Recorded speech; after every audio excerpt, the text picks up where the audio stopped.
অদ্বৈত প্রকটীকৃত নরহরি পৃষ্ঠ স্বরূপ প্রিয় নিত্যানন্দ সখ সনাতন গতি শ্রীরূপ কেতন লক্ষ্মী প্রাণপতি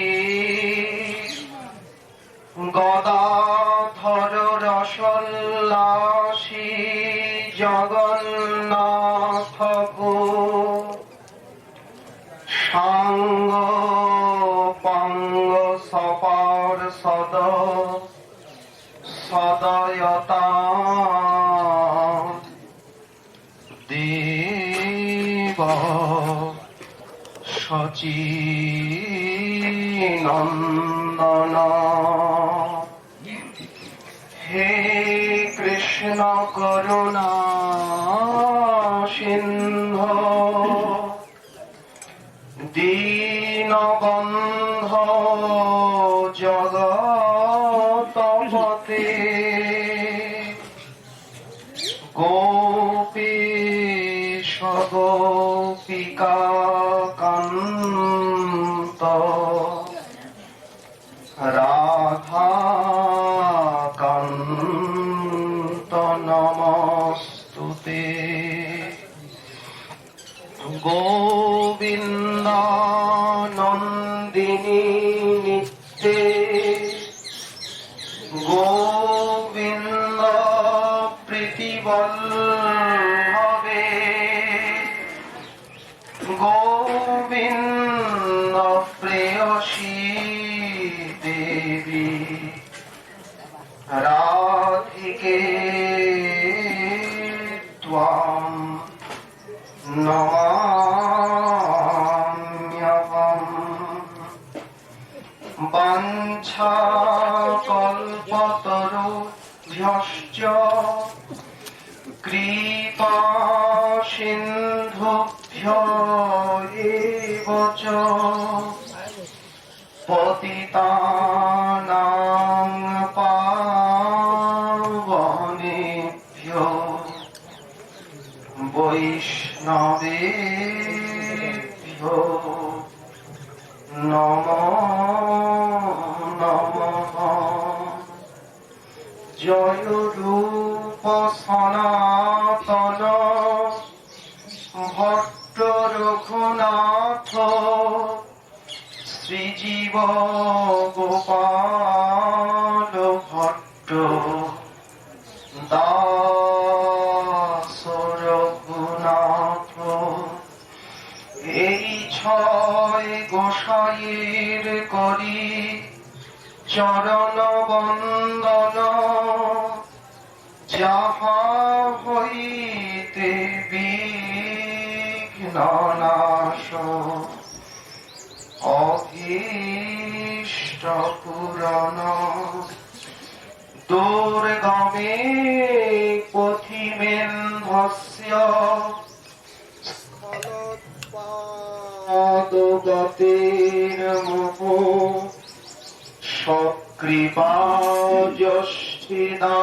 সকৃপাযষ্ঠিদানেন সন্ত সন্ত্য বলম্বন।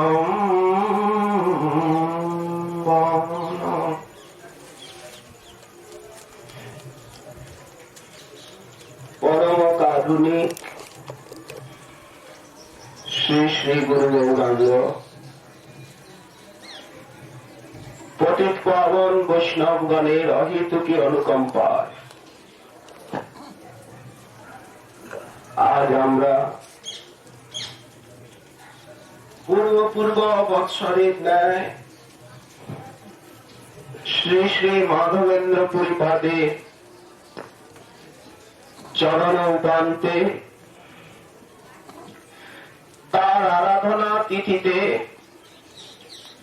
বা তার সংস্মরণ তিথিতে বা তার নির্যান তিথিতে তদীয় গুণ মহিমা, তার যে চরিত সিন্ধুর এক বিন্দু স্পর্শ করে এই দিনহীন পতিত অপবিত্র জিহ্বা শ্রবণ এর পবিত্রতা সম্পাদন আমাদের একমাত্র লক্ষ্য। মাধবেন্দ্র পুরীপাদের মহিমা বর্ণন করতে গিয়ে শ্রীল কৃষ্ণদাস কবিরাজ গোস্বামী চরণ তিনি তার চৈতন্য চরিতামৃতে যে চৈতন্য কল্পতরুর বর্ণনা দিয়েছেন, গৌড়ীয় সম্প্রদায়কে একটি কল্পতরুর সঙ্গে তুলনা করা হয়েছে। এই যে শাখা পরিবার, শাখা পরিবারের আশ্রয় ছাড়া তো প্রেম মেলে না। এটি বর্তমান কালে প্রণিধানযোগ্য বিষয় যে শাখা পরিবারের আশ্রয় ব্যতীত দীক্ষারও সিদ্ধি হয় না। এই তো সেইখানে আমাদের যে গৌড়ীয় সম্প্রদায় বা গৌড়ীয় শাখা পরিবার, তার মূল অঙ্কুরটা কোথায়? যে কালে ভক্তি জগতে ছিল না, যে কালে ব্রজভাব গোপীভাব কি কেউই জানতেন না, সেই কালে মাধবেন্দ্র পুরীপাদের চিত্তে প্রকাশিত হয়েছিল সর্বপ্রথম গোপীভাব। এই জন্য শ্রীল কৃষ্ণদাস কবিরাজ গোস্বামী পাদ লিখেছেন, জয় শ্রী মাধব কৃষ্ণ প্রেমপুর।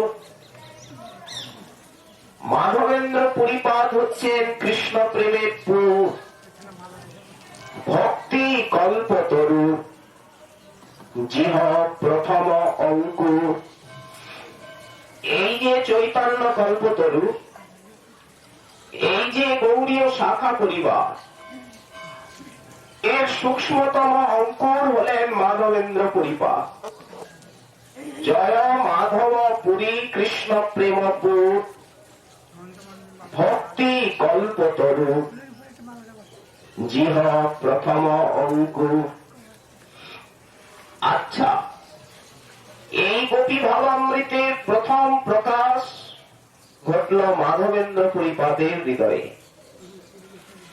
এই জন্য সম্প্রদায়ের প্রথম অঙ্কুর বলা হচ্ছে। ঈশ্বর পুরী রূপে সেই অঙ্কুর পুষ্ট হইল। মাধবেন্দ্র রূপী অঙ্কুরটি ধীরে ধীরে ঈশ্বর পুরী রূপে বিকশিত হল। যেন দুটো পত্র বেরোল, আপনে চৈতন্য মালি স্কন্ধ উপজিল, আর গৌরাঙ্গ সুন্দর তাতে বৃক্ষ স্কন্ধ রূপে প্রকাশিত হলেন। অগণিত গৌর পার্ষদ, তারা হলেন শাখা প্রশাখা, প্রেম ফল ফলল। সংক্ষেপে এই মাধবেন্দ্রের মহিমা, কিন্তু সংক্ষেপ কথা নয়। দেখুন বিচার করে, এই যে মাধবেন্দ্রের চরিত্র, মাধবেন্দ্র আরাধনা কে করেছিলেন বলুন তো? মহাপ্রভু, যার ভাগ্যের মহিমা অদ্বৈত আচার্য, যার শিষ্য। মহাবিষ্ণু অবতার শ্রী অদ্বৈত আচার্য, যার শিষ্য রত্ন। মহাপ্রভুর যিনি পরম গুরু রূপে পূজিত, সেই মাধবেন্দ্রের কত মহিমা হতে পারে। মেঘ দেখে যিনি মূর্ছিত হয়ে যেতেন, এত অগাধ প্রেম ভান্ডার। আমরা আসছি ধীরে ধীরে সে সকল কথা। হলো কি, সেইবার মহাপ্রভু নীলাচলের থেকে বৃন্দাবনে যাবে। কত ঘটা, কত ছটা, সকলকে কাঁদিয়ে এলেন প্রভু কোথায়? রামকেলি গ্রামে। আরো এগিয়ে চললেন কানাইয়ের নাটশালা। গতিরুদ্ধ, যার সঙ্গে লোক লক্ষ কোটি, বৃন্দাবনে যাওয়ার এই নহে পরিপাটি। প্রহেলি কানে গেল, একলা যাইব কিবা সঙ্গে একজন, তবে সে শোভয়ে বৃন্দাবনের গমন। এইভাবে লোকজন নিয়ে বৃন্দাবনে যাওয়া অসফল। ফিরে এলেন। কোথায় এলেন? চলতে চলতে প্রভু এলেন শান্তিপুরে, গঙ্গার তীরে তীরে। আজই সকালবেলা একটা ঘটনা ঘটেছে। সেই ঘটনাটি হচ্ছে, তখন অদ্বৈত তনয় অচ্যুতানন্দের বয়স 5 বছর। দিগম্বর তুলি খেলে। সকালে এক সন্ন্যাসী এসেছে, কিছু জিজ্ঞাসা আছে। আসুন আসুন বসুন।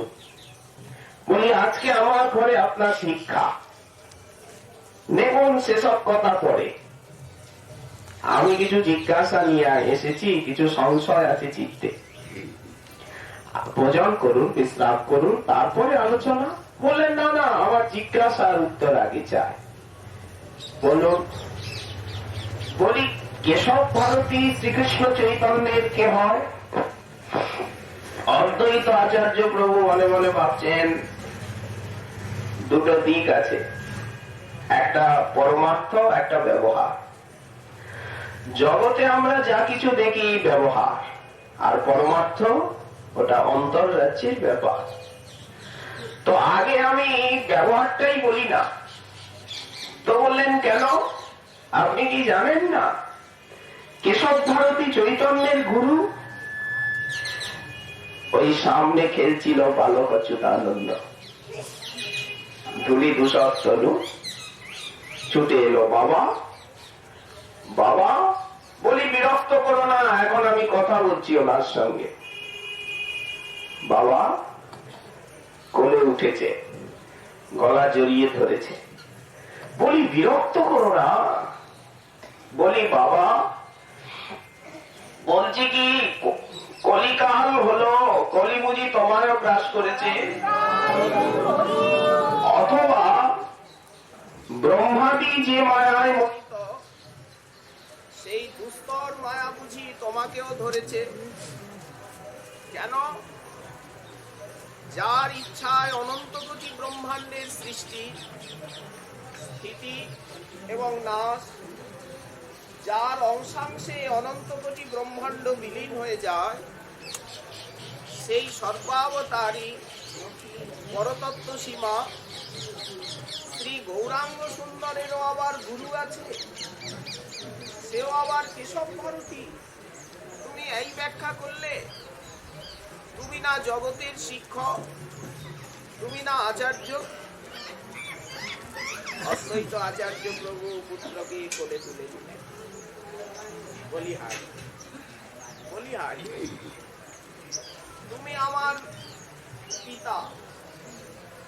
মুখখানা চুম্বন করে আজ বলছেন, বৎস, আমি তোমার পুত্র।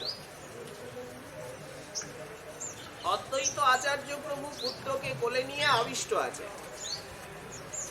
সেই সময়তেই শ্রীমন মহাপ্রভু আর শ্রীমুখে হরে কৃষ্ণ নাম করতে করতে এসে উপস্থিত হয়েছে অদ্বৈত ভবনে।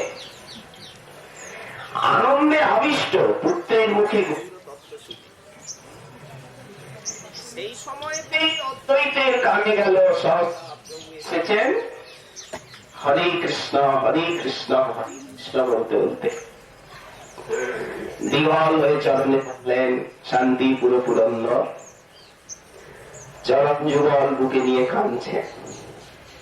অদ্বৈত কৃষ্ণ চৈতন্য চরণ বুকে নিয়ে প্রভু সেই যাত্রায় বেশ কিছুদিন শান্তিপুরে থাকলেন। সচিমা দোলা করে এলেন। প্রভু অবস্থান করছেন অদ্বৈত ভবনে, নীলাচলে ফিরে যাবেন। কুমারহট্ট পানিহাটি হয়ে নীলাচলে। সেই সময়েতেই এই মাধবেন্দ্র আরাধনা তিথি এসে উপস্থিত হল। কোথার থেকে এই আলোচনা? চৈতন্য ভাগবত অন্তখণ্ড 4th অধ্যায়। তো অদ্বৈত আচার্য প্রভু শ্রী গুরুদেবের আরাধনা তিথিতে সর্বস্ব ব্যয় করে, উজাড় করে, প্রীতি ভক্তি। তো প্রভু আছেন এইবারকার উৎসবে, আনন্দ যেন শত সহস্র গুণে উপচে পড়ল। অদ্বৈত ভবন আনন্দে মুখরিত। ভক্ত সমাগমে সচিমা বললেন, শীতে রন্ধনের ভার আমার। এই মাধবেন্দ্র আরাধনা তিথিতে রন্ধনের ভার আমি নিলাম। মায়ের পেছনে যত বৈষ্ণবের পরিবার, মালিনী আদি যত, তারা বললেন, মা আমরাও যেন তোমার পেছনে সেবা পাই। পাপ কাজের দিকটা গেল। নিতাই চাঁদ বললেন, সীতানাথ, বলি অদ্বৈত, বলি ও নারা, শুনছ কি? তোমার এই মাধবেন্দ্র আরাধনা তিথিতে যত বৈষ্ণব আসবেন তাদেরকে মালা চন্দন দিয়ে পূজা করবার ভার আমি নিলাম। বৈষ্ণবের পূজক বৈষ্ণব ধাম শ্রী নিতাই চাঁদ। শ্রীবাস বললেন, আমি কীর্তনের বান নিলাম। হরিদাস বললেন, আমি নাচব, এই আমার সেবা। কেউ বললেন, আমি চন্দন ঘষব। কেউ বললেন, যত গঙ্গা জল লাগবে আমি এনে দেব। ওরে তুই কেন, আমি কি কিছু পাবো না? কেউ বললেন, আমি মালা গাঁথবো।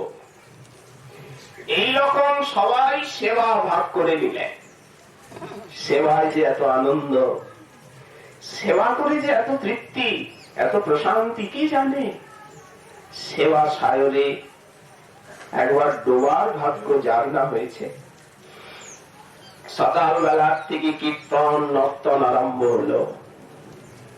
মহাপ্রভু স্বয়ং নৃত্য করছেন, হরিদাস, শ্রীনিবাস, শ্রীনিতাই চাঁদ।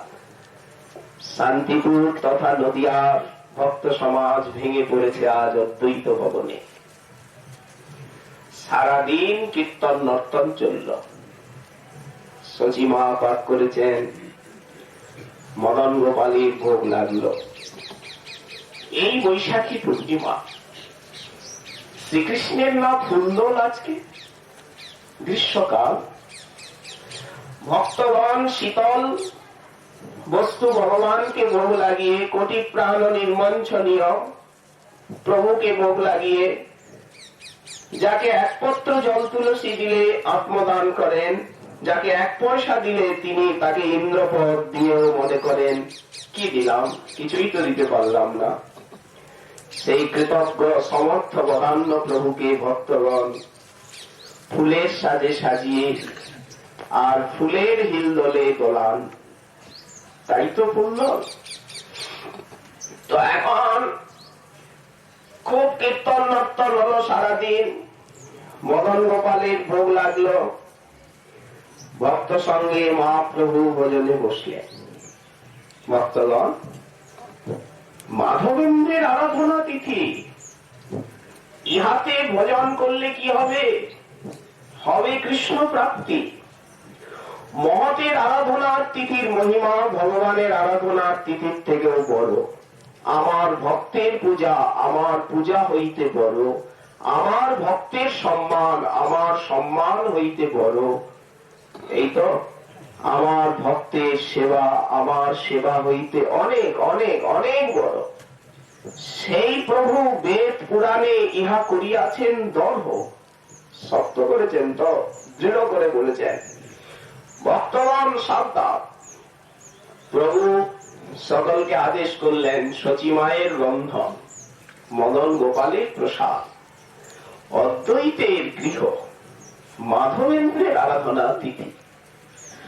প্রভু আগে ঘুরে ঘুরে দেখলেন, সর্বনাশ, ঘর ভরা চাল, ঘর ভরা ডাল, ভারে ভারে অজস্র দুগ্ধ, ঘৃত, বস্ত্র, কদলী, নানা ফল, নারকেল, ঘর ঘর ভরা। প্রভু দেখছেন আর হাসছেন। অদ্বৈত বুঝলাম তুমি মহেশ, তা না হলে মানবের এত ঐশ্বর্য হয়? এত ভক্তগণ, সচির রন্ধন, মদন গোপালের প্রসাদ আর মাধবেন্দ্রের আরাধনা তিথি, তোমরা ভোজন করো, ভক্তি হবে, প্রেম ভক্তি। হরি বলে আজ্ঞা দিলেন, অবিরাম হরিধ্বনি উঠল, ভক্তগণ ভোজন করো, ভোজন করো। এইভাবে আনন্দের মধ্যে দিয়ে প্রভু মাধবেন্দ্র আরাধনা তিথি শান্তিপুরে করেছিলেন পালন। আমরা বৈষ্ণব জগতে মাধবেন্দ্র চরিত্র যা পাই, সেটি কিন্তু শ্রীমন মহাপ্রভুর শ্রীমুখে বলা। মহাপ্রভু কোথার থেকে মাধবেন্দ্রের চরিত্র পেয়েছিলেন? ঈশ্বর পরিপাদের শ্রীমুখের থেকে শুনেছিলেন।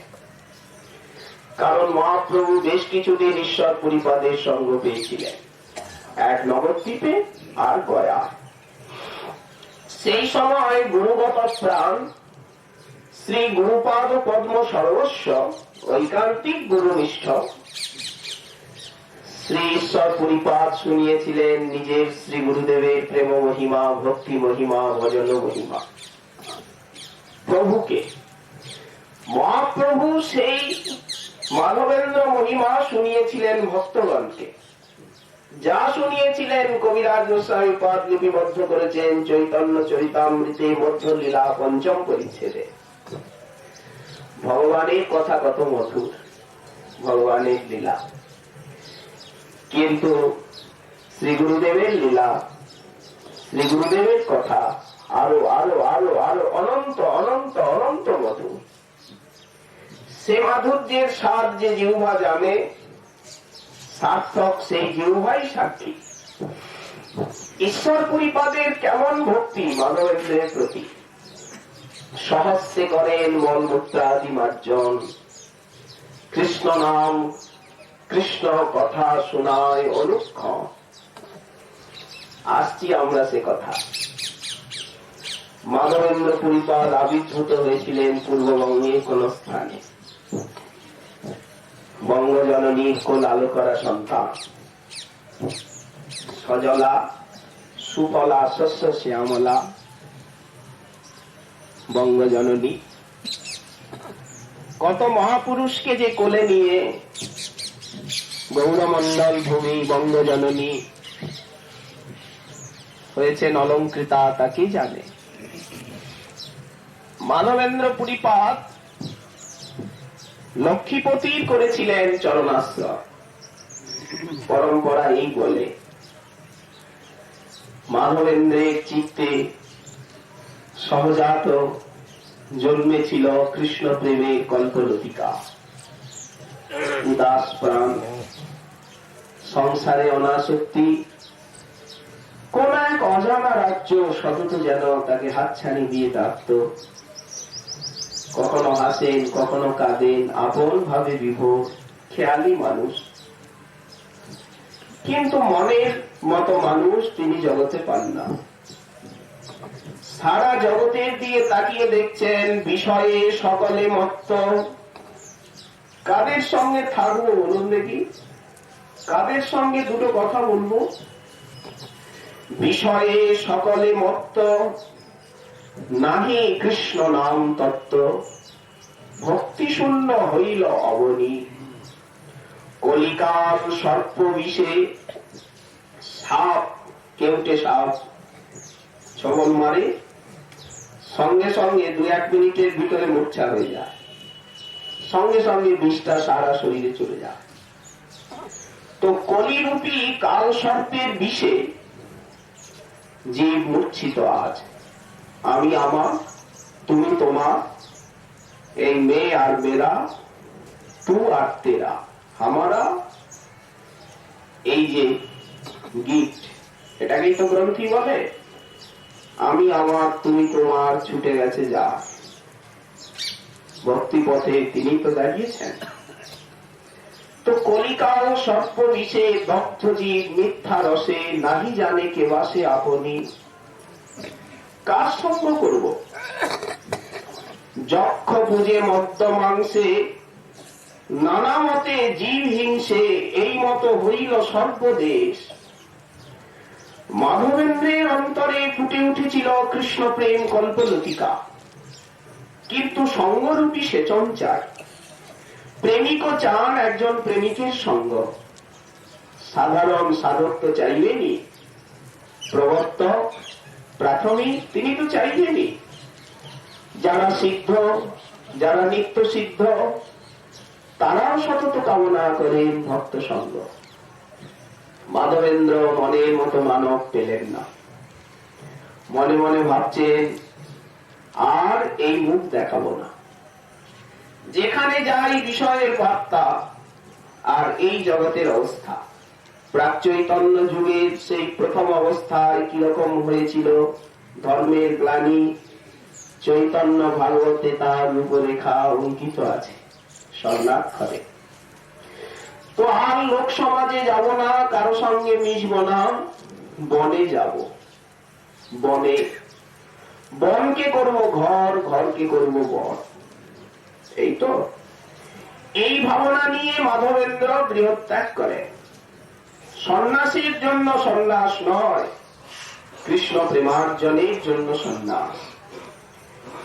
এই জন্য পরমার্থ নিষ্ঠা লাগিয়ে বেশ ধারণ, মুকুন্দ সেবায় হয় সংসার কারণ। এই মনোভাব নিয়েই মাধবেন্দ্র সন্ন্যাসী হয়েছিলেন। পুরী সম্প্রদায় সন্ন্যাস নিয়েছিলেন, তাই মাধবেন্দ্র পুরী। তীর্থে তীর্থে বনে বনে ঘুরে, প্রাণের আবেগে প্রাণের টানে নানা পৃথিবীকে ধন্য করতে। প্রেমিক যেখানে যেখানে চরণ দেন সেটি তীর্থ হয়ে যায়। যে তীর্থে প্রেমিক গমন করেন সেই তীর্থ প্রেম তীর্থে পরিণত হয়। ঘুরতে ঘুরতে মাধবেন্দ্র পুরীপাদ এসেছিলেন বৃন্দাবনে। বৃন্দাবনে তো আসবেনি, যেহেতু তিনি কৃষ্ণ প্রেমী। বৃন্দাবনের শোভা তার মনকে করেছিল অপহরণ। একদিন সন্ধ্যাকাল বৃন্দাবনে এসে হরিদাস বর্জ্য গিরিরাজ গোবর্ধনে পরিক্রমা করতে করতে আর সন্ধ্যাকালে গোবিন্দ কুণ্ডে এক বৃক্ষতলে বসে গোবিন্দ কুণ্ডে তথা গিরিরাজের শোভা দেখে হয়েছিলেন বিমোহিত। কে তাকে চেনে? এই নবাগত সন্ন্যাসী অতিথিকে এই ব্রজের কেউ কি চেনে? কে চেনে? গোবিন্দ কুণ্ডে বৃক্ষতলে বসে আর উনি ধ্যান করছেন।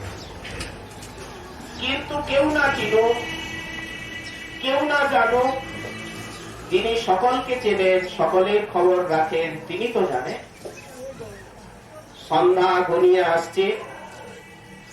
সহসা এক গোপবালক দুগ্ধ কাণ্ড নিয়ে জ্যোতি সন্ন্যাসী সন্ন্যাসী কোন অজানা আনন্দের রাজ্যে তলিয়ে গেছে। বলি, জ্যোতি তুমি কার ধ্যান করছো? মাগি কেন নাহি খাও, কিবা করো ধ্যান? তোমার মুখখানা দেখে মনে হচ্ছে সারাদিন বুঝি তুমি খাওনি। বলি, উপোস করে আছো, কার ধ্যান করছো? মাধবেন্দ্র নয়ন উন্মিলন করলেন, সজল নেত্র, চোখখানা মুছলেন। বালক, তুমি কে? তোমায় কে বললো যে আমি উপবাসী? বালক এসে উঠল। আমি এই গ্রামে থাকি, আমার গ্রামে কেহ নহে উপবাসী। আমার এই গ্রামে কেউ উপোস করে থাকে না। যারা অযাচক, যারা ভিক্ষা করে খান, আমি স্বয়ং তাদের ভিক্ষাপত্র পূর্ণ করি। আর যারা ভিক্ষা করেন না অযাচক, অযাচক জনে আমি দেই তো আহার। ওই যে অনন্য চিন্তায়ন্ত মাং যে জনা পর্যুপাসতে তেষাং নিত্যাভিযুক্তানাং যোগক্ষেমং বহাম্যহম। তাই তো বলি, অত কথা বলবার আমার এখন সময় নেই, তাড়াতাড়ি যাব, বোধন করতে চাই। সন্ধ্যা হয়ে গেল। বলছি কি, এইখানে জল নিতে এসে মায়েরা দেখে গেছে তোমার বসেছিলে, আমাকে দুধ দিয়ে পাঠিয়েছে। অত জিজ্ঞাসা নয়, এই দুধ পান করে আর লোটাটা রেখে দিও, সময় মতো এসে আমি নিয়ে যাব। দেখতে দেখতে বালক চলে গেল। মাধবেন্দ্র তাকিয়ে রইল। যতদূর দেখা যায় দুধ পান করলে ঘুম আসে না, চোখে নিদ্রা না। সারা রাত বসে বসে কৃষ্ণ নাম করেন, বিরহে কাঁদেন বিনিয়ে বিনিয়ে। সহসা শেষ রাত্রে একটু তন্দ্রাচ্ছন্ন হয়ে পড়লেন। এটা নিদ্রা নয়, মনটা লয় হয়ে গেল, যেন একটু তন্দ্রা এসেছে। স্বপ্নে দেখছেন সেই বালক এসেছে, গোপ বালক, হাতে একটা যষ্টি, মাথায় পাগড়ি, সেই শোভা। গোপ বালক এসে হেসে বলছে, জ্যোতি আমায় চিনতে পারছো? চিনতে পারছো কি আমার? এসো এসো, আমার সঙ্গে এসো। হাত ধরেছে, অপূর্ব শিহরণ, দেহ কণ্টকিত। এসো। গিরিরাজের পাশ দিয়ে দিয়ে নিয়ে যাচ্ছে। এই যে গিরিরাজ, কি অপূর্ব শোভা, নিয়ে যাচ্ছে। একটা নিবিড় বনস্থলী, সেখানে এনে আর বালক দেখাচ্ছে, এই দেখো গ্রাম, এই দেখো গিরিরাজ, ভালো করে দেখে রাখো এই বনস্থলী। এই রাস্তাটা দেখছো তো, এই যে পাতদণ্ডী, আগে গিয়ে রাস্তাটা লুপ্ত। এইখানে বহুকাল ধরে আমি তৃণ মাটিতে আচ্ছন্ন হয়ে আর অবস্থান করছি। গ্রামের দেবতা আমি, বজ্রে স্থাপিত ইহা অধিকারী। তুমি আমাকে এখানের থেকে উদ্ধার করে আর এই পর্বত উপরে নিয়ে এক মঠ বানিয়ে আর আমাকে স্থাপন করো। বহু অঙ্গের আমার তাপ, বহুদিনের সূর্যের তাপে আমার অঙ্গ দগ্ধ হচ্ছে, আমার শীতল জলে স্নান করাও, বহু ভোগ লাগাও। আমি বহুদিন প্রতীক্ষা করে আছি।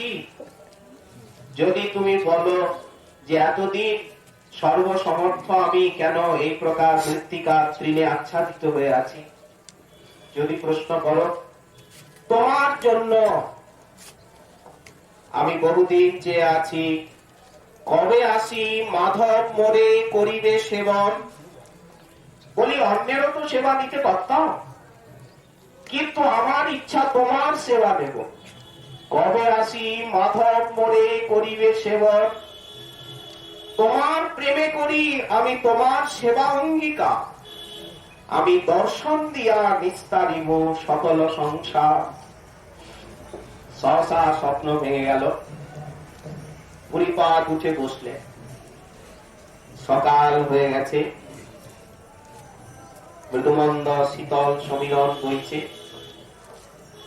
বিহবকুলে কলকাকলি, ময়ূরের কেকারক, কোকিলের কুহুতান কানে ভেসে আসে। নীরব নিথর বনভূমি প্রভাতী সঙ্গীতে যেন মুখরিত হয়েছে। মনে মনে ভাবছেন, বড্ড বেদনা তো, সাক্ষাৎ শ্রীকৃষ্ণ এসেছিলেন, আমি চিনতে পারলাম না। প্রভু, এইভাবে তুমি এলে, আমায় ধরা দিলে না।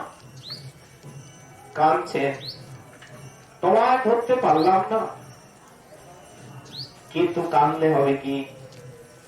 সঙ্গে সঙ্গে মন বলল, কাঁদা বড় কথা নয়, নিজের দিকটা দেখা বড় কথা নয়, বড় কথা হচ্ছে প্রভুর আজ্ঞা পালন করা। মাধবেন্দ্র এবার স্নান করলেন, নিত্যকৃত্য সংক্ষেপে করে গ্রামের দিকে পা বাড়ালেন। টপটপ করে চোখে জল পড়ছে, দেখুন, কিন্তু ভাবছেন প্রভুর আজ্ঞা আমায় পালন করতে হবে, তার সুখে আমার সুখ, আমার সুখ বলে কিছু নেই। গ্রামে পৌঁছালেন, গ্রামাধ্যক্ষকে ডাকলেন, গ্রামের বড়, তোমরা বসো বসো সবাই, আমার কিছু গূঢ় কথা আছে। কথা হচ্ছে এই, তোমাদের এই গ্রামের দেবতা শ্রীকৃষ্ণের প্রপৌত্র বজ্রনাভের স্থাপিত শ্রীবিগ্রহ গোপালদেব, তিনি অদূরে বনস্থলীর ভিতরে মৃত্তিকার তৃণে আচ্ছাদিত হয়ে অবস্থান করছেন বহুদিন। তিনি আদেশ করেছেন, চলো তোমরা, নাও, তাও নাও, কুড়াল নাও, কারণ অত্যন্ত নিবিড় পুণ্য নারী প্রবেশিতে। মাধবেন্দ্র গ্রামে ঢোকবার আগে দেখে এসেছেন যে স্বপ্নে যে স্থানটা দেখলাম, দেখি তো, কিন্তু দেখছেন এত নিবিড় গিরিরাজের সেই তট, সেখানে ঢোকা যায়, তাই তাও কুড়ুল নাও। গ্রামবাসীগণ সেই অজানা অপরিচিত সন্ন্যাসীর কথা সত্য মনে করে পিছনে পিছনে চললেন। হাজি চলিয়ে, হাজি। তারা উপস্থিত হলেন, পথ নেই, বৃক্ষগুলোকে ছেদন করে পথ বের করে, ওই যে দেখছো ঠিকই, মাটি সরানো গেল, তৃণ সরানো গেল, অল্প মাটি, কিন্তু কেউ জানে না। চকচক চকচক করে উঠল দলিত অঞ্জন কান্তি। শ্রী গোপাল দেবের অঙ্গকান্তি একদম কাজলের মতো ঝলমল করছে অঙ্গ। মৃত্তিকা সরানো হলো, মহাভারী ঠাকুর, এখন বিশাল ঠাকুর, আবার পেছনে একখণ্ড প্রস্তর লাগানো। মহাভারী ঠাকুর কেহ নামে চালাইতে তো 10-20 জন মল্ল, তারা ভালো করে কাপড় কোমরে কষে আর ঠাকুরকে সোজা করলেন। সবাইকে যিনি সোজা করেন, তাকে সোজা করতে দেখুন কত প্রয়াস, বলি নাড়ানো চাড়ানো যায়। মাধবেন্দ্র বললেন, এখানে রাখলে হবে না, ওই পর্বত শিখরে তুলতে হবে। সব মহামল্লরা পর্বত শিখরে তুলল। এখন বড় এক প্রস্তর পিছনে দেওয়া হলো, আর দুপাশে প্রস্তর, ঠাকুর বসলেন। এইবার 100 ঘট এলো, বলি গ্রামের থেকে 100 ঘট মাটির ঘট। গোবিন্দ কুণ্ডের জল ভরে ভরে আর ব্রাহ্মণগণ নিয়ে এলেন, মাধবেন্দ্রের হাতে দিচ্ছেন। ঠাকুরের স্নান হলো, তাতে মনের সাথ মেটে না। এইবার সুগন্ধি তৈল অঙ্গে মর্দন করা, পঞ্চগব্য পঞ্চামৃতে স্নান করিয়ে আর সুগন্ধি শরীরে আবার পুনরায় শঙ্খদকে স্নান করিয়ে মাধবেন্দ্র অঙ্গ মুছে দিলেন। ঝকমক চকমক করছে গোপালের শ্রীবিগ্রহ, কি মাধুরী! ওই যে বললেন না, দর্শন দিয়া নিস্তারিণ সকল সংসার। শ্রী গোপাল দেবকে যে একবার দেখেছে, নয়ন হৃত হয়ে যায়, এত মাধুরী। বাহ!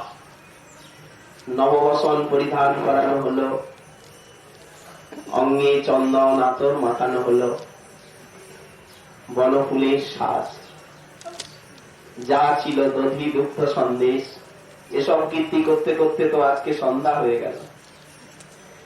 আজকে দধি দুগ্ধ সন্দেশ, শীতল জল ভোগ লাগলো, আরতি হলো, প্রণাম করলেন।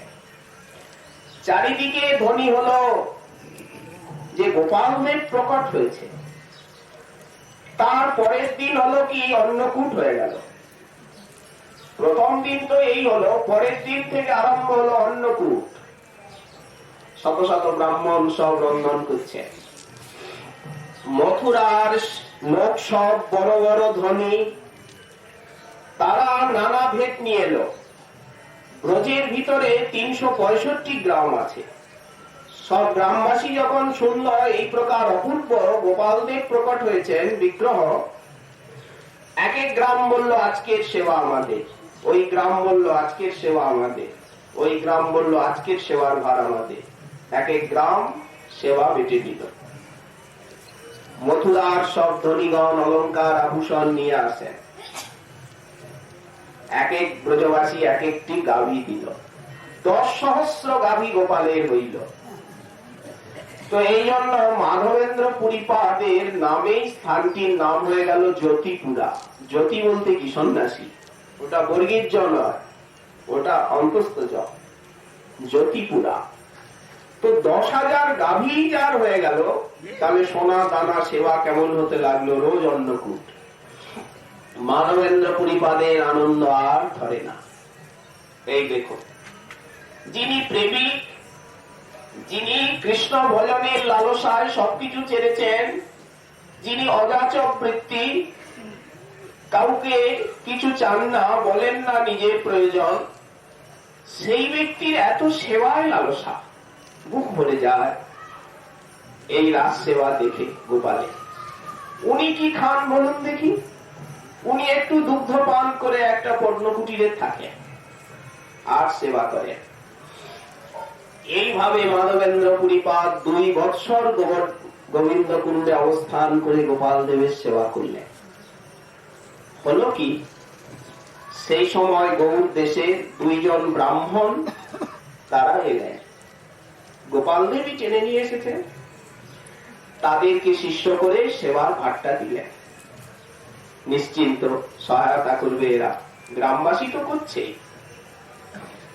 ওদেরকে সেবার ভার দিয়ে উনি আনন্দে বিভোর। সহসা একদিন স্বপ্নে দেখছেন গোপাল দেব বলছে, মাধব, তোমার প্রেমে তোমার সেবা অঙ্গীকার করেছি, তৃপ্ত আমি, তৃপ্ত। কিন্তু একটা কথা, আমার অঙ্গের তাপ যাচ্ছে না। মলয়জ চন্দন আনো লেপ তবে সে জুড়ায়। প্রভু, তোমার অঙ্গের তাপ যাচ্ছে না, কঠিন্দু সুশীতল অঙ্গ কিসে যাবে?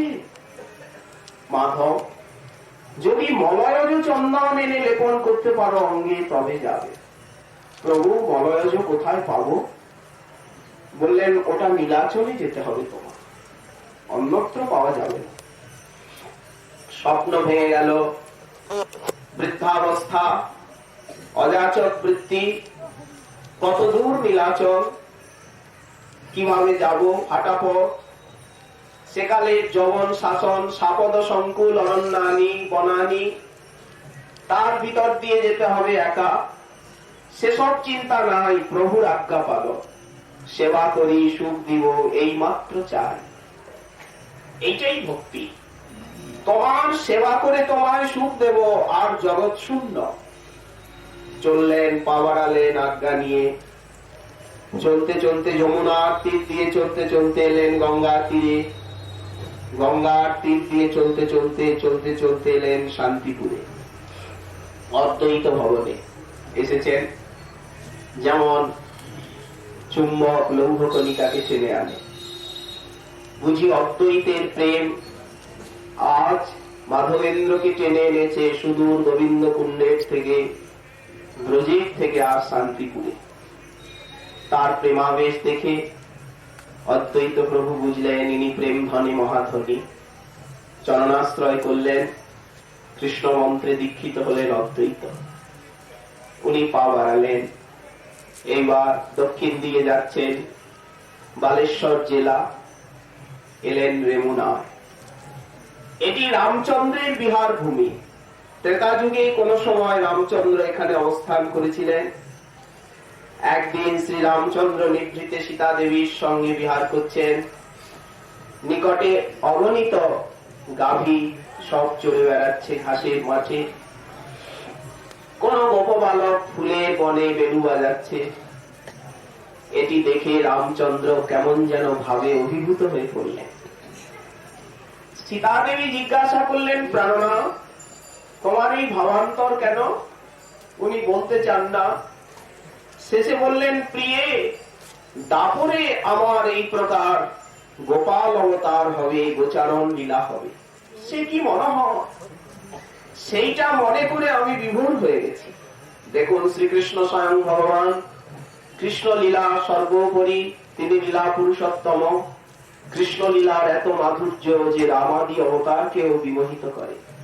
আপনার মাধুর্যে হরে আপনার মন, আপনা আপনি চাহে করিতে আস্বাদন, তাই তো গৌরাঙ্গ। তো সীতা দেবী বললেন, প্রাণনাথ দাপরে যে গোপাল রূপে অবতার হবে তোমার, তো আমাকে দেখাবে সেই মূর্তি একবার। তো সীতা দেবীর হট, রামচন্দ্র তখন একটা শিলায় ওই বানের অগ্রভাগ দিয়ে আর শিলাটাকে ছেঁচে আর মূর্তি প্রস্তুত করলেন। প্রিয়ে সময় লাগবে, কিন্তু সীতা দেবী ধৈর্য ধরতে পারলেন না। তো সেই গোপীনাথ বিগ্রহ, রেমুনায় গোপীনাথ পরম মোহন, ওই রেমুনা আর ওই রামচন্দ্রের বানাগ্রের দ্বারা পর্বত শিলায় অঙ্কিত বিগ্রহ, সুপ্রাচীন, অনেক ইতিহাস গোপীনাথে। মহাপ্রভু গিয়ে যখন প্রণাম করেছেন, গোপীনাথের পদতলে চূড়াটা খসে পড়ে গেল প্রভুর মাথা। প্রভুই সেই মন্দিরে বসে আর মাধবেন্দ্র চরিত্র আস্বাদন করালেন, যা ঈশ্বরপুরী পাদের মুখে শুনেছিলেন ভক্তগণকে, সবাই আছে। তো রেমুনায় এসেছেন মাধবেন্দ্র পুরীপাদ, ঠাকুর সেবা দেখে খুব ভালো লাগলো। উনি পূজারীকে জিজ্ঞাসা করছেন, এখানে কি কি ভোগ লাগে? আপনি নিশ্চয়ই নবাগত, ইতিপূর্বে কোনোদিন আসেননি। এখানে রাত্রিবেলা দ্বাদশ ভাণ্ড অমৃত কেলি নামে ক্ষীর ভোগ লাগে। সে ক্ষীর বিশ্বে কোথাও এত স্বাদিষ্ট ক্ষীর নাই। পূজারী গল্প করে বলছে, যদি একটু ক্ষীর পেতাম, অমৃত কেলি নাম, যদি একটু ক্ষীর প্রসাদ পেতাম, স্বাদ জানি ওইছে ক্ষীর গোপালে লাগাও। মনে গোপালের কথা, ওখানে তো গোপালের ক্ষীর মাখন খুবই ভোগ লাগে। পূজারী গল্প করে বলছে, অমৃত কেলি ক্ষীর, এত স্বাদিষ্ট ক্ষীর বিশ্বে কোথাও নেই। আচ্ছা, যদি একটু চাকতে পারতাম, স্বাদ জেনে ওইছে ভোগ আমি গোপালে লাগাও। সঙ্গে সঙ্গে জিভ কামড়ালেন, ছি ছি, আমার না অযাচক বৃত্তি, আমার এখনো জিহ্বার স্বাদ গেল না। কাউকে কিছু বললেন না, শয়ন আরতি দর্শন করে চলে গেলেন। ওই যে একটা হাট, দিনের বেলা হাট বসে, রাত্রিবেলা শূন্য, সেইখানে বসে উনি হরিনাম করছেন। ঘুম তো আসে না, নিদ্রা বিদায় নিয়েছে বহুদিন। সহসা মধ্যরাত্রি পূজারী শয়ন করে আছেন, গোপীনাথ উনি ঘুমাতে পারেননি। ভক্তের আকাঙ্ক্ষা তাকে জাগিয়ে রেখেছে। পূজারী, পূজারী ওঠো ওঠো ওঠো। আজকে শরণ দিতে গিয়ে যখন ভোগ সরাচ্ছিলে, তখন 11টা ক্ষীরের ভাণ্ড সরিয়ে নিয়ে গেছো, একটা ভাণ্ড বুঝতে পারোনি। আমি ধরার আঁচলে রেখেছি। ওই যে ত্রিভঙ্গ ঠাকুর আঁচলটা ঝুলছিল, বাঁকা ঠাকুরের আঁচলের তলায় সেই ক্ষীরের ভাণ্ড। যাও এক্ষুনি গিয়ে সেই মাধব পুরী নামে সন্ন্যাসী আছেন, তাকে দিয়েছ এক্ষুনি। পূজারী ধর্মর করে উঠলেন, কি দেখলাম, কি শুনলাম। এখন তাড়াতাড়ি কোনো মতে ঝুপঝাপ করে কোথায় থেকে ডুব দিয়ে এলো। স্নান করে তো ঢুকতে হবে মন্দিরে। দ্বার খুলে আর দেখছে সত্যি আঁচলের তলায় এক ভাণ্ড ক্ষীর। বলিহারি ভক্ত বাৎসল্য, কিনা করে কিনা বলে ভক্তের কারণে আজ ক্ষীর চুরি করলে।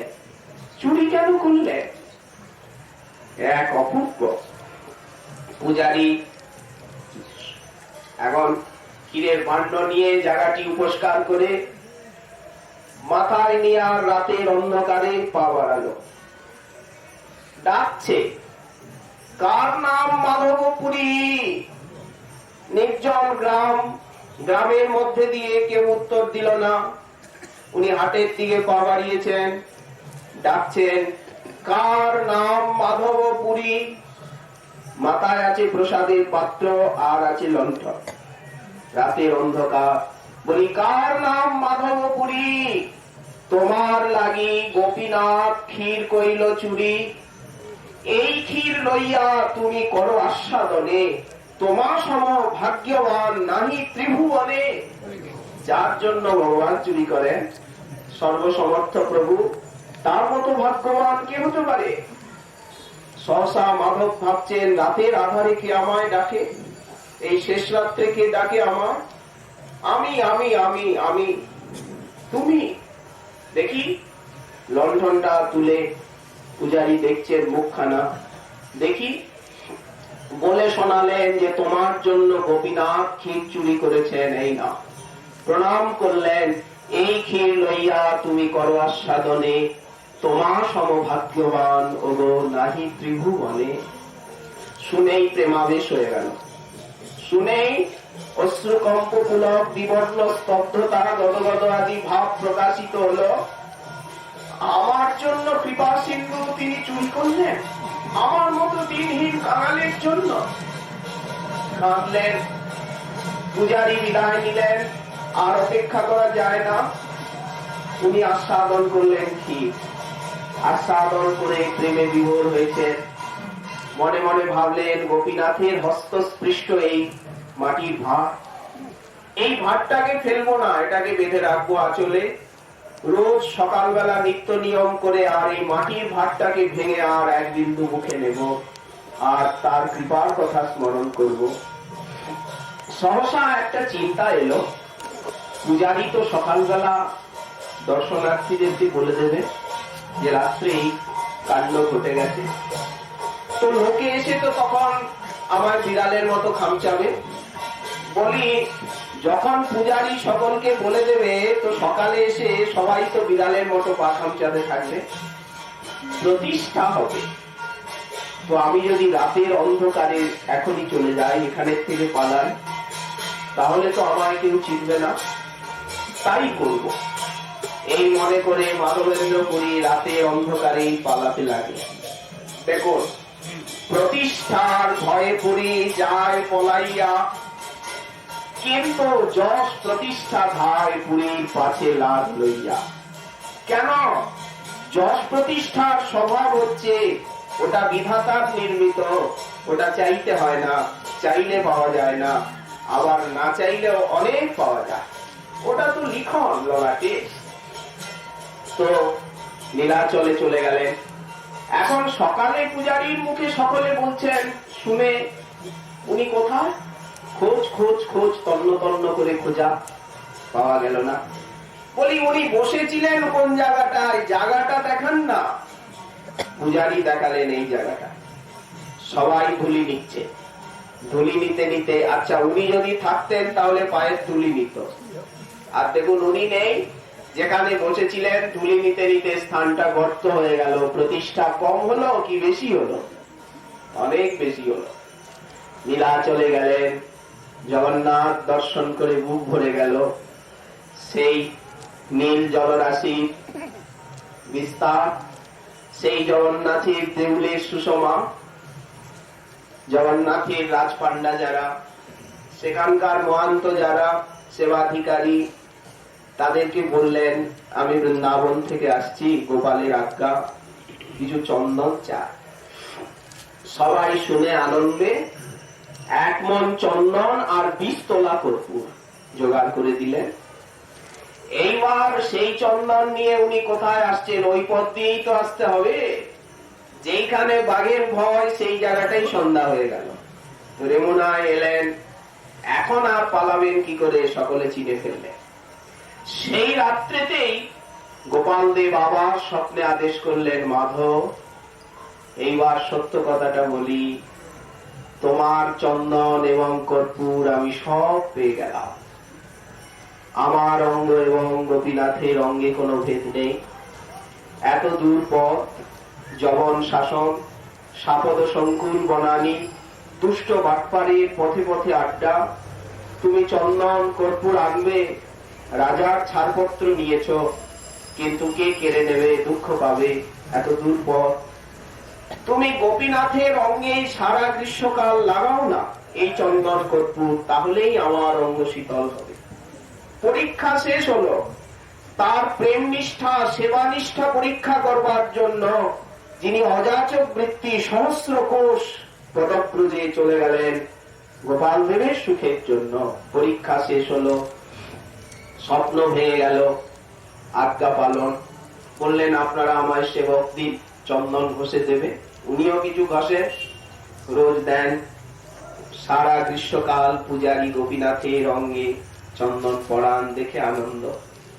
গোপাল দেব এই দিনহীন কাঙালকে দিয়ে এইটুক সেবা করালে হলো কি? মাধবেন্দ্র পরিপাক, গ্রীষ্মকাল শেষ হলো, বর্ষা ঋতু এলো, নীলাচলে আবার গেলেন, চাতুর্মাস্য ব্রত করলেন, আবার এলেন, ভাবলেন বৃন্দাবনে যাব, কিন্তু অসুস্থ লীলা।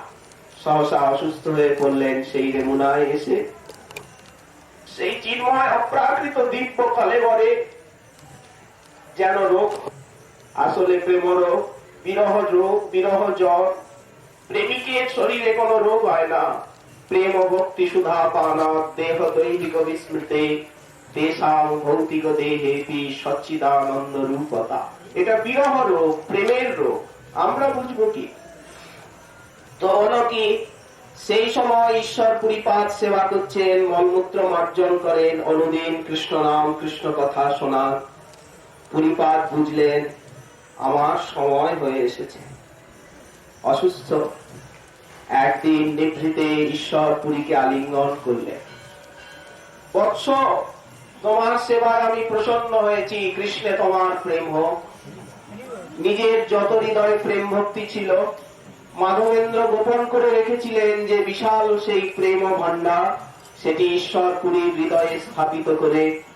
আর সেই রাধারানীর বিরহে সেই শ্লোক, ওই দীন দয়াদ্র নাথ হে মথুরা নাথ হে গদাবলোক্কসে হৃদয়ং তদ অলোক কাতর দ্বৈত ভ্রাম্যতি কিং করম মহম।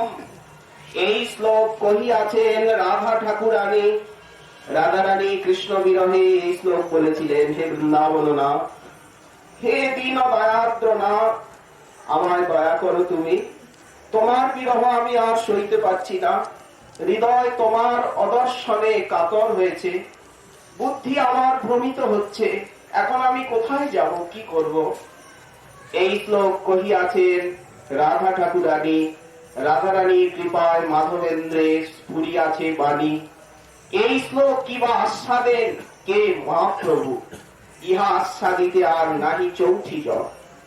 এই শ্লোক উচ্চারণ করতে করতে পরিপাত আজকের এই বৈশাখী পূর্ণিমার তিথিতে সেই রেমুনায় গোপীনাথের শ্রীমন্দিরে আর অন্তর্ধান লীলা আবিষ্কার করে।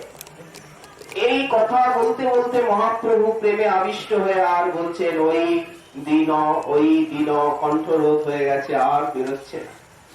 কবিরাজ সাহিপাত দিচ্ছেন, ঘষিতে ঘষিতে জয়ছে মলয়জ সার। তেমনি এই শ্লোক যত বিচার করা যায় তত অর্থ। যেমন রত্নগণ মধ্যে কস্তুভমণি, ঠিক তেমনি রসকাব্য মধ্যে এই শ্লোক জানি। এই শ্লোকের সঙ্গে মাধবেন্দ্র পুরীপাল আজকের তিথিতে হন রেমুনায় অন্তর্হিত। মহাপ্রভুর শ্রীমুখের বাণী আর কবিরাজ সাহিপাদের লেখনী, এই মাধবেন্দ্র চরিত্র আমরা পাই বৈষ্ণব ইতিহাসে। সর্বোপরি আজকে শ্রী গোপাল ভট্ট গোস্বামী পাদের প্রেমে বশীভূত হয়ে শ্রী শ্রী রাধারমণ দেব প্রকটিত হয়েছিলেন, যার প্রেমাধীন জানাইতে শ্রী রাধা রমণ লীলা আপনে প্রকট হইলা শ্রী শালগ্রাম শিলা হইতে। শ্রী রাধারমণ লালজিউ আজ প্রকট জয়ন্তী। তো শ্রী মাধবেন্দ্র পুরীপাদের চরণারবৃন্দে আমরা জানাই অনন্ত কোটি প্রণিপাত। সপার্শ্বদ শ্রী শচীনন্দন গৌরহরি আমাদের প্রতি প্রসন্ন হন। তার চরণান্তিকে রইল আমাদের কোটি কোটি অজস্র অজস্র দণ্ডবত প্রণিপাত। জয় হোক পতিত পাবন গৌর ভক্ত বৃন্দে, জয় হোক করুণা সিন্ধু শ্রী গুরুদেবে। এই প্রার্থনার সঙ্গে সঙ্গে যাতে আমরা এক বিন্দু প্রেম ভক্তি লাভ করে আর সেই বিমল ভক্তি পথে চলে আর জীবন জন্মকে সার্থক করতে পারি, এই প্রার্থনার সঙ্গে সঙ্গে আপনাদের চরণধুলি মস্তকে নিয়ে আজকের মাধবেন্দ্র চরিত্র আস্বাদনী এইখানে বিরাম দেওয়া হলো। আপনারা সকলে প্রসাদ নিয়ে যাবেন।